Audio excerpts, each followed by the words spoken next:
નમસ્કાર દર્શક મિત્રો, જનઅર્પણ ન્યૂઝમાં આપનું સ્વાગત છે। આજ તારીખ 25/2/2025ના રોજ સાંજે લગભગ 5:30ના સમય દરમિયાન રાજસ્તંભ ક્રિકેટ ગ્રાઉન્ડ પાસે લગભગ 12 ફૂટનો મગર દેખાઈ દેતા ત્યાંના સ્થાનિક લોકોએ શ્રી સાઈ દ્વારકામાઈના જયેશભાઈ પટેલ અને સેવ વાઇલ્ડ લાઇફ ટ્રસ્ટના સંદીપસિંહને સ્થાનિકો દ્વારા ફોન કરી જાણ કરતા બંને સંસ્થાના પ્રમુખ વન વિભાગને જાણ કરી તે ઘટના સ્થળ પર પહોંચી ગયા।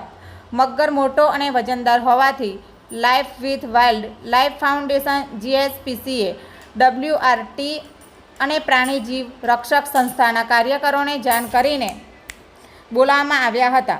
મગર લગભગ 12 ફૂટ મોટો અને લગભગ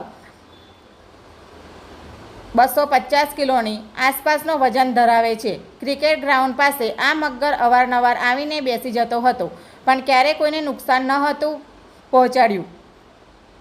પણ ક્રિકેટ ગ્રાઉન્ડ પાસે નાના બાળકોની ઘણી અવરજવર હોવાના કારણે બાળકો, એમના વાલીઓ અને સ્થાનિક સ્ટાફનું હિત વિચારી આ મગરને વન વિભાગ અને વડોદરાની બધી સંસ્થાઓ દ્વારા સફળતાપૂર્વક રેસ્ક્યુ કરી લેવામાં આવ્યો છે। આવા જ નવા સમાચાર જોવા માટે જોડાઈને રહો જનઅર્પણ ન્યૂઝ સાથે। અમારી ચેનલને લાઇક કરો, શેર કરો, સબસ્ક્રાઈબ કરો। ધન્યવાદ।